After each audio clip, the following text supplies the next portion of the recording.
इन दिनों मोदी और शाह की मुसीबतें कम नहीं हो रही। जी हां, उपराष्ट्रपति पद का चुनाव जहां मोदी और शाह की अपनी राजनीतिक गरिमा को बचाने का चुनाव बनता जा रहा है, क्योंकि पिछले दिनों हमने देखा प्रधानमंत्री नरेंद्र मोदी ने आरएसएस को साधने के लिए लाल किले की प्राचीर से तारीफ करी और उपराष्ट्रपति पद का कैंडिडेट भी उन्होंने आरएसएस को साधने के लिए संघी को नामित किया। बात अलग है कि जो कैंडिडेट मोदी और शाह ने चुना है वो मोदी जी के काफी करीबी है। जी हां, हम बात कर रहे हैं सीपी राधाकृष्णन की, जो 16 साल की उम्र से संघ के व्यक्ति हैं, संघ की विचारधारा से जुड़े हुए हैं, संघी व्यक्ति। तमिलनाडु के सांसद भी रहे हैं और झारखंड के गवर्नर रहे, महाराष्ट्र के गवर्नर हैं। मोदी और शाह के करीबी सीपी राधाकृष्णन को उन्होंने कैंडिडेट बनाया, एनडीए ने कैंडिडेट बनाया, या कहें तो मोदी और शाह ने अपना कैंडिडेट बनाया। तो इंडिया गठबंधन ने भी नेहले पे दहला मार दिया। जी हां, हमने आपको बताया था कि दक्षिण से दिल्ली की सियासत में भूचाल आने की तैयारी है। राहुल गांधी ने वो सियासी विसात बिछाई है कि मोदी और शाह के हर एक मोहरे धराशाही हो रहे हैं। उनका उपराष्ट्रपति पद का कैंडिडेट भी धराशाही की कगार पर है। जी हां, जैसे ही मोदी और शाह ने अपने कैंडिडेट की घोषणा की, जी हां, दक्षिण से, जहां हमने बताया था ना आपको कि दक्षिण से दिल्ली में भूचाल आना है, नायडू किसी भी समय खेला कर सकते हैं। नायडू की मुसीबत बढ़ाने के लिए मोदी और शाह ने तमिलनाडु के मूल निवासियों और आरएसएस की विचारधारा और मोदी शाह के करीबी सीपी राधाकृष्णन को उपराष्ट्रपति पद का उम्मीदवार घोषित कर दिया और उनका नामांकन करा दिया।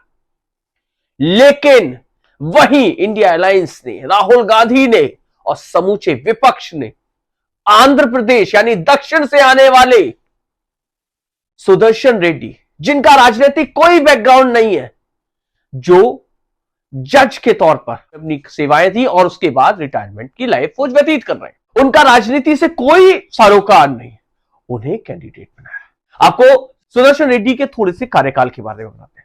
सुदर्शन रेड्डी को वर्ष 1993 में आंध्र प्रदेश हाईकोर्ट में एडिशनल जज की नियुक्ति मिली। वर्ष 2005 में उन्हें गुवाहाटी हाईकोर्ट का चीफ जस्टिस बनाया गया और वर्ष 2007 में उन्होंने अपनी सेवाएं सुप्रीम कोर्ट में जज के तौर पर भी दी। उनका राजनीति से कोई राजनीतिक बैकग्राउंड नहीं है।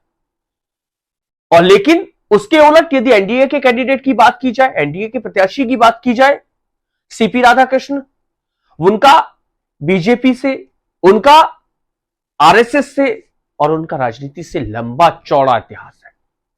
आपको याद होगा एक समय ऐसा था जब देश के राष्ट्रपति के तौर पर स्वर्गीय एपीजे अब्दुल कलाम को बीजेपी ने जब रिप्रेजेंट किया था तो कहा था कि देश के राष्ट्रपति और उपराष्ट्रपति पद पर कोई व्यक्ति राजनीतिक नहीं बैठना चाहिए, राजनीतिक विचारधारा का नहीं बैठना चाहिए, वो एक ऐसा व्यक्ति होना चाहिए जो न्यूट्रल रहे, दोनों तरफ के बारे में सही भला सोचकर डिसीजन ले, वो किसी की पक्षपात ना करे।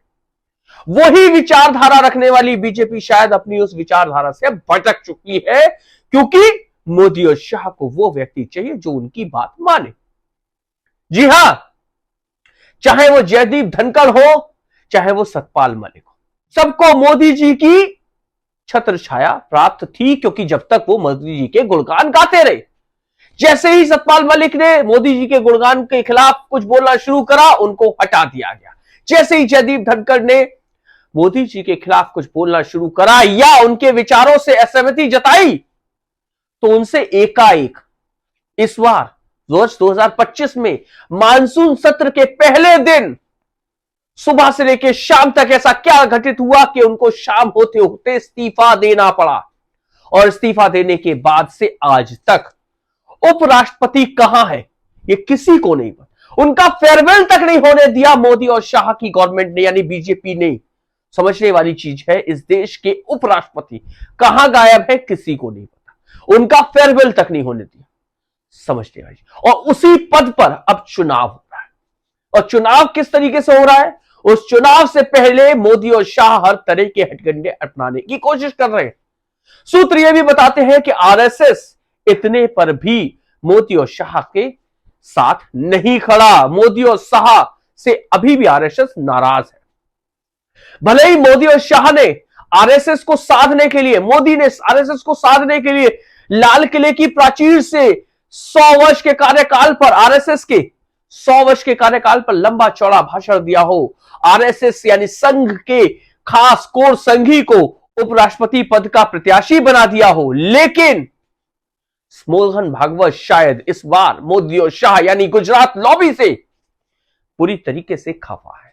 इस बार वो उनकी नहीं चलने देना चाहते और यही कारण है कि सूत्र बताते हैं कि एनडीए में फूट है। हो सकता है उपराष्ट्रपति पद के चुनाव के दौरान बीजेपी के नेता, आरएसएस की विचारधारा रखने वाले नेता मोदी और शाह के खिलाफ वोटिंग करते हैं और उसके उलट वही आप ध्यान से देखिएगा, मोदी और शाह ने दक्षिण का कैंडिडेट क्यों खड़ा किया था, जिससे कि वो डीएमके को यानी कि इंडिया अलायंस के 32 सीटों पर चोट कर सके। लेकिन इसके उलट इंडिया अलायंस ने आंध्र प्रदेश से आने वाले सुदर्शन रेड्डी को कैंडिडेट घोषित कर दिया। तो इंडिया अलायंस ने मोदी और शाह के यानी कि नायडू को एक धर्म संकट में डाल दिया। जो नायडू अपने प्रदेश के लिए सब कुछ करने की बात कहते नजर आते हैं, अब वो कैसे एक ऐसे व्यक्ति के खिलाफ वोटिंग करेंगे जिसकी राजनीतिक छवि खराब नहीं है, जिसकी विचारधारा खराब नहीं है, जिस पर कोई आरोप नहीं है। और उसके उलट अमित शाह के वो 3 बिल, जिन 3 बिलों के माध्यम से वो चोरी से आगे बढ़कर अब सत्ता चोरी की एक नई विसात रचना शुरू कर दी। नायडू को क्या यह धमकाने की कोशिश है कि भाई या तो हमारे साथ होगे, नहीं तो आरोप तो आप पे है ही पहले से लगे हुए, आपको 30 दिन जेल में डाला जाएगा और सत्ता छीन ली जाएगी। क्या ये नायडू को, क्या ये स्टालिन को संकेत है कि भाई हमारे साथ हमें ही वोट देना होगा? लेकिन ये बैकफायर कर गया। अमित शाह पर इस बार ये बैकफायर कर गया। इस बार सूत्र बताते हैं कि नायडू भी उनके खिलाफ वोट करेंगे। इस बार बहुमत जुटा पाना मोदी और शाह के लिए बड़ा मुसीबत का सबब बनना, बड़ा मुश्किल होता जा रहा है, क्योंकि आरएसएस नाराज है, संघ नाराज है और उनकी चालें इस बार सबकी समझ में आ रही। और उसके उलट इंडिया अलायंस लगातार एकजुट होता जा रहा है। जो केजरीवाल अपने आप को इंडिया अलायंस से बाहर कर रहे थे, उन्होंने भी सुदर्शन रेड्डी का समर्थन कर दिया।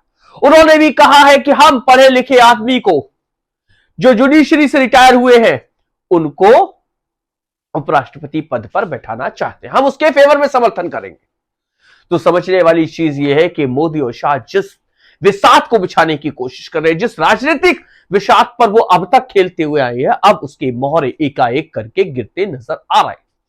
वहीं दूसरी तरफ बिहार में इंडिया अलायंस जिस तरीके से हावी होता जा रहा है, वो कहीं ना कहीं मोदी और शाह की पसीने छुड़ा रहा है। समझने वाली चीज यह है कि हर एक बिसात पर, हर एक चाल पर उनकी चाल उल्टी पड़ती जा रही है, या कहे उन्हें शय और मात मिल रही है।